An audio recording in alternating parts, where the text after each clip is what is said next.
Now, from Wish TV, this is The Zone Extra, presented by Franciscan Health Sports Medicine.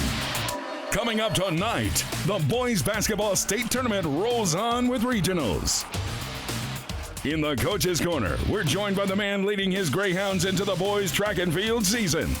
Plus, after a football title in the fall, our athlete of the week is now chasing a basketball championship at Ben Davis. Knowing that I had to step up into more like a leader role this year helped a lot and to get to where we are this year. It's time to get excited. The Zone Extra starts now.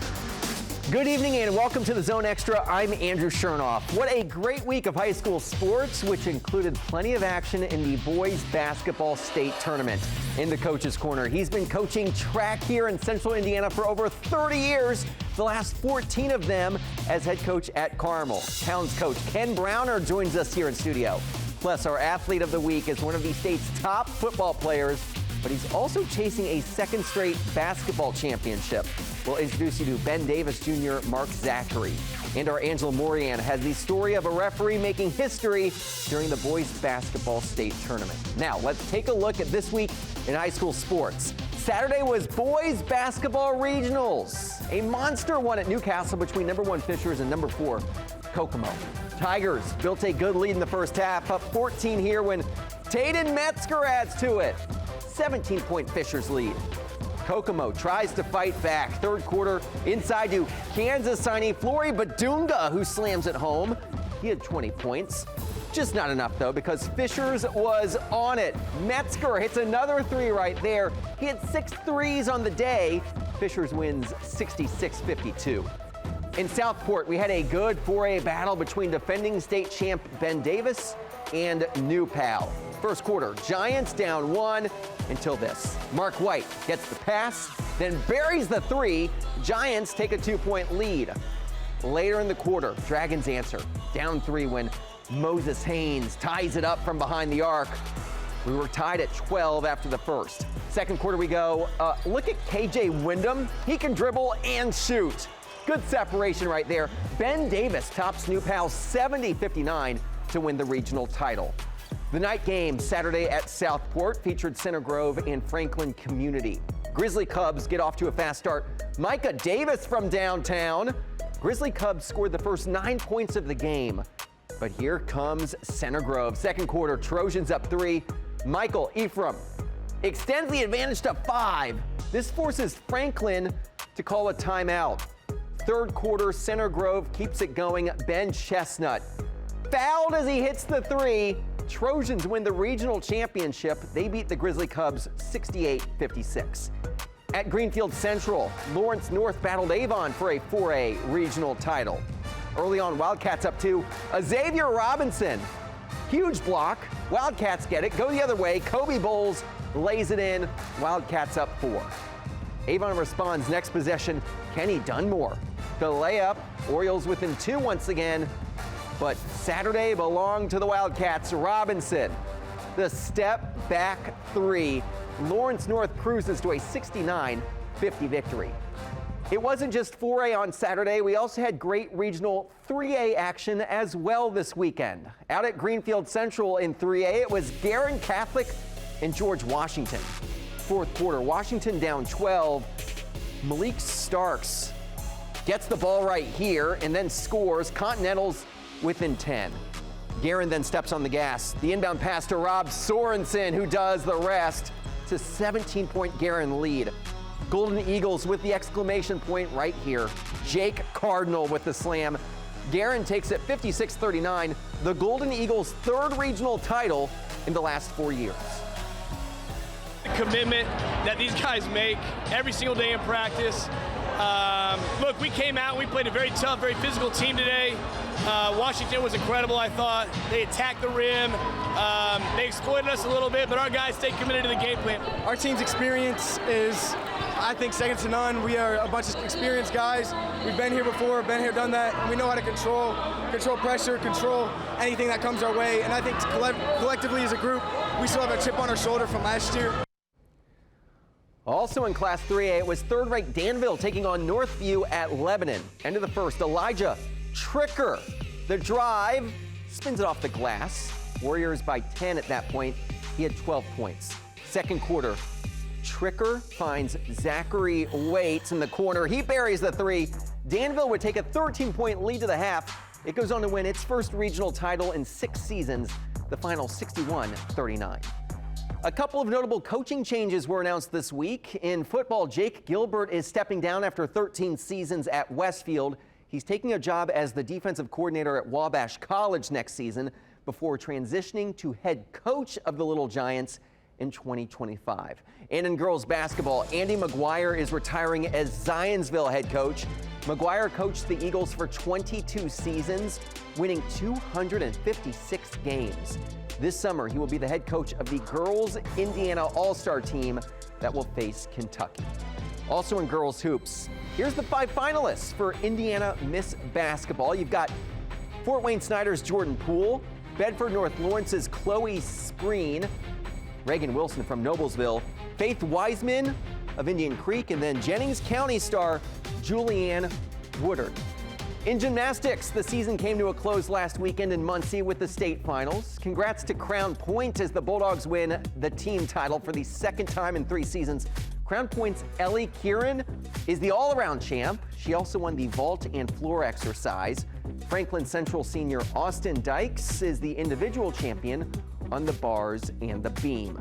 And a special day last Friday at North Central as the school dedicated and opened its brand new Paul Logan Fieldhouse. The facility is named in honor of the school's former athletic director who passed away in 2020. Logan served North Central for 32 years. The Fieldhouse features over 90,000 square feet of space, 4 basketball courts, a 6-lane track, a weight room, and more. Impressive facility for sure. Time for a break, but we have much more ahead on the Zone Extra. Up next, it's the Coach's Corner. There he is. He's the longtime Hounds boys track coach. Carmel's Ken Browner joins us here in studio. And still ahead, he's won multiple state titles with the Giants and is chasing another this month. We'll introduce you to our Athlete of the Week from Ben Davis. This is the Zone Extra, presented by Franciscan Health Sports Medicine. This is the Zone Extra Coach's Corner. Welcome back to the Zone Extra. Time now for our Coach's Corner. He spent over 30 years coaching track and field here in Central Indiana, including the past 14 seasons at Carmel. We want to welcome to the Zone Extra head boys coach, Ken Browner. Ken, appreciate the time. Thank you for having me. Anytime. Thanks for joining us. So right now your Greyhounds 17th in the coaches poll. What do you like about this group? Well, we're young right now, and we're just trying to find some things out. We had a meet last night against Fishers. It's kind of a find out. So now we know where we can start to place our kids and try to get ready for the tournament run. That tournament run, you guys had a heck of a tournament run last year, finishing runner-up at state. What do you think your guys took away from that experience that they're utilizing this year? Well, they were angry because we knew we let a few points, slip away, and they just want to make amends. I mean, we're used to, winning now in our track program, and they just want to continue that tradition. That tradition, it's unbelievable year after year. I think this year over 170 kids on the roster. Yes, 179. That's a lot. For people who don't know though, is that pretty normal with you guys? You would be surprised, but when I first started, we had 271 was my highest. Wow. So how nice is that just from a standpoint of you get a lot of kids involved with this program? Wait, the track and field's an awesome sport, and to get so many athletes out, and you're just measuring your times and distances. And I mean, not every kid's going to be a state qualifier, but they can always improve by just looking at the sheet and seeing what they've done that day. You've coached a lot of kids over your tenure. You started coaching in Central Indiana in 1988 at Marion High School. We know the news. This is your last year before you retire. That is correct. So you've been coaching for over 30 years in this area. Why now? It's just time. It's funny because Chris Geisman and I from Penn High School are really good friends, and I was talking to him the other day, and it's like, Geese, how did you know? And he goes, you just know. And I said, you're right, I know. And it's time. So many accomplishments on your resume. Is there one thing that really stands out to you? The thing that I always enjoy is just hearing from my former athletes, whether it's from 5 years ago to 20 years ago, and they're just reaching out and saying, hey, Coach, thank you.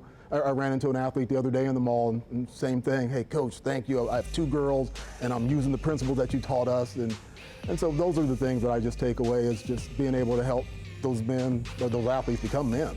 The impact there, we're seeing some video of you talking to some of the guys right here. They come up to you, tell you the impact that they've made. What do you hope that impact is on these guys by the time they do leave? Is there one message you want to really have resonate with them? I just tell them they need to be great citizens. It's where, again, kind of segueing out of this real quickly, but yesterday we had that meet against Fishers. There was a gentleman that was in a wheelchair, and his wheelchair fell over out in the parking lot, and 3 of my young men went over and helped the lady and helped her to the car and everything. And she sent me this wonderful email this morning about how appreciative she was. And that's what I like my guys to be, is just be great citizens of this country. That's outstanding stuff. That had to have really just hit home a little bit when you saw that. It really did. For you, coming up, let's take a look at some of the upcoming schedule with your team as it gets gearing up for at least the next few weeks. You got the Hoosier State Relays coming up March 23rd, at Plainfield March 27th, April 12th. The Flashes Showcase at Franklin Central.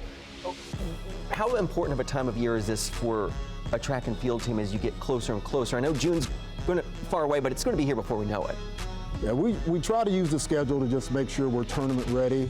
So we'll begin to try to just get those guys into those events that will benefit them. And the biggest thing is you don't want to overtrain those athletes.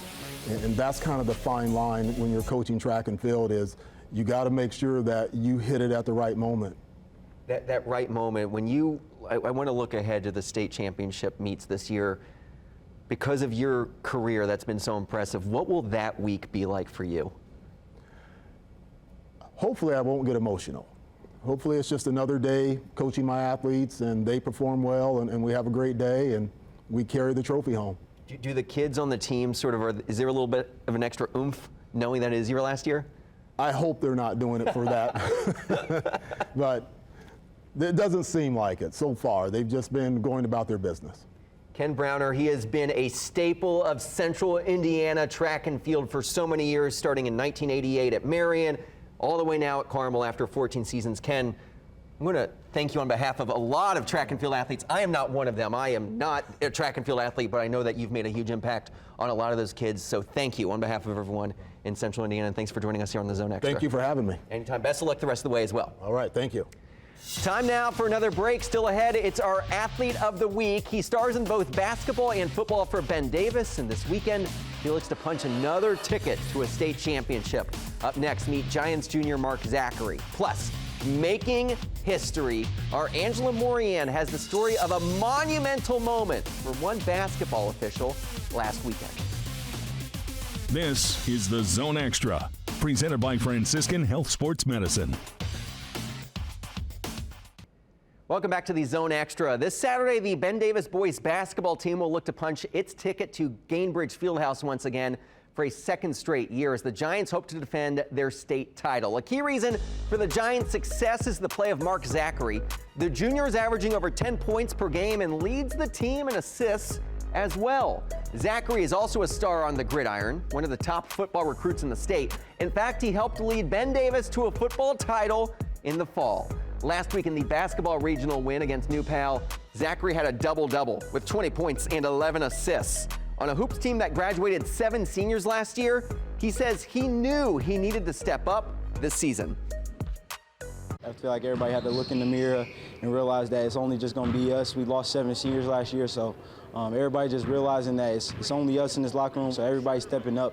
And I feel like we're peaking at the right time. I feel like we're going in the right direction. Mark Zach is not only just a really good player, talented kid as well, but he's one of our leaders. He's been more outspoken this year, leading vocally, but he impacts the game on both ends of the court. He's special, you know what I mean? So in the big games, he plays his best, and that's where you'll see him rise to the occasion every single time. Both my parents went here, so I kind of had no choice but to go here, but I've been blessed to be around everybody. I've been playing varsity on both sports since I was a freshman, so I didn't believe in myself. I didn't really have the confidence, but them putting me in the best positions, I feel like I've succeeded very well.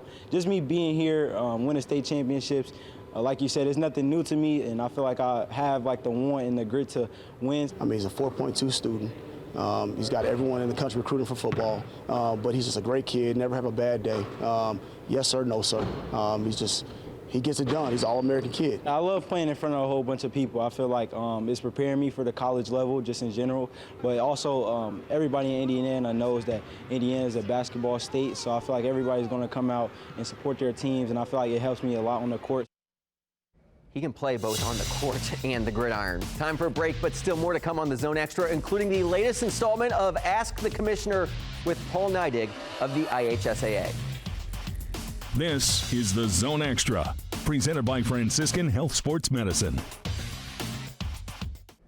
History was made last weekend in Frankfort as Indy native Lachelle Hatcher became the first woman to ever officiate a boys basketball regional in the state of Indiana. Our Angela Morian talked to Hatcher about her monumental moment.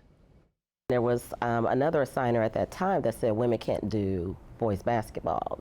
I took that as a challenge. A lot of history was made during this year's boys basketball regionals. First-time champions, record breakers. Up in Frankfort, it was an official making history. Lachelle Hatcher, the first woman to ever ref a boys regional. They were awesome up there. There were people that actually came up there to see me, and I thought that was cool.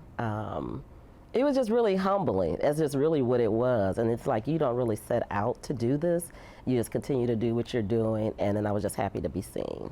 Hatcher never played basketball, but over 20 years ago, her Indianapolis Church League needed refs. She's been putting her own mark on Indiana basketball ever since. When the coaches are asking you a question like, hey, that wasn't a foul, and this and this and this and that, and then I like, Coach, you're right. From my position, this is what I saw. And I'll tell him, I said, hey, I just got my eyelashes done. My glue didn't dry yet, so I might have missed that. Hatcher's earned the respect of not just those coaches, but the entire IHSAA as well. Lachelle's worked hard to become a really good official, and she's there because she deserves to be there.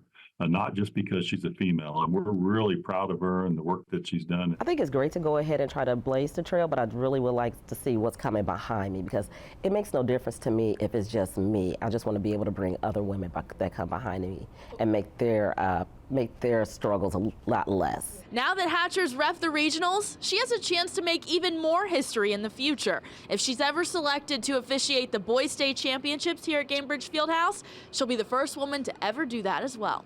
I'm Angela Morian for Wish TV, wishtv.com, or follow us on Facebook for updates. Awesome stuff. Congratulations, Lachelle. Now it's time for Ask the Commissioner. Each week we take one of your questions to IHSAA Commissioner Paul Neidig and bring you his answer. Here's this week's question. How much fun was it seeing Indiana high school basketball celebrated in front of a national and international audience during NBA All-Star Weekend? Well, I wouldn't expect anything different. In Indiana, they come to this great state to enjoy an all-star basketball game. We're going to put our best foot forward, and I know the team that put on the all-star game did a phenomenal job. But to be able to share the folklore and the stories about Indiana high school basketball, Oscar Robinson was there, in charge and phenomenal individual to represent high school basketball in the state. And, it still continues to resonate today. I was just downtown the other day and I saw the basketballs that were still around that were celebrating high school sports. And there's that one right there by Gainbridge Fieldhouse, home of the Pacers and Fever, that has the IHSAA logo on it and still. So we're certainly happy that the All-Star game was here, but even happier to celebrate the traditions and the stories of Indiana high school basketball. I'm going to echo what Paul said. Those basketballs that he saw all across the state during All-Star Weekend were so cool to see up close. Just so much history being told in some of those paintings and drawings. Also, do not forget to vote for the Zone Basketball Player of the Week from Regionals. Here are the nominees this week. Mark Zachary from Ben Davis, Jalen Bundy from Center Grove, Fisher's Tayden Metzger, and Greenwood Christian's Max Boer. Voting is on wishtv.com. It's open now through tomorrow afternoon, and we'll announce the winner tomorrow night on News 8 at 11 o'clock. That's going to do it for the Zone Extra. Thank you so much for watching. Be sure to tune in again next Thursday night for a brand new episode. And for even more Central Indiana high school sports coverage, visit wishtv.com. Have a great night.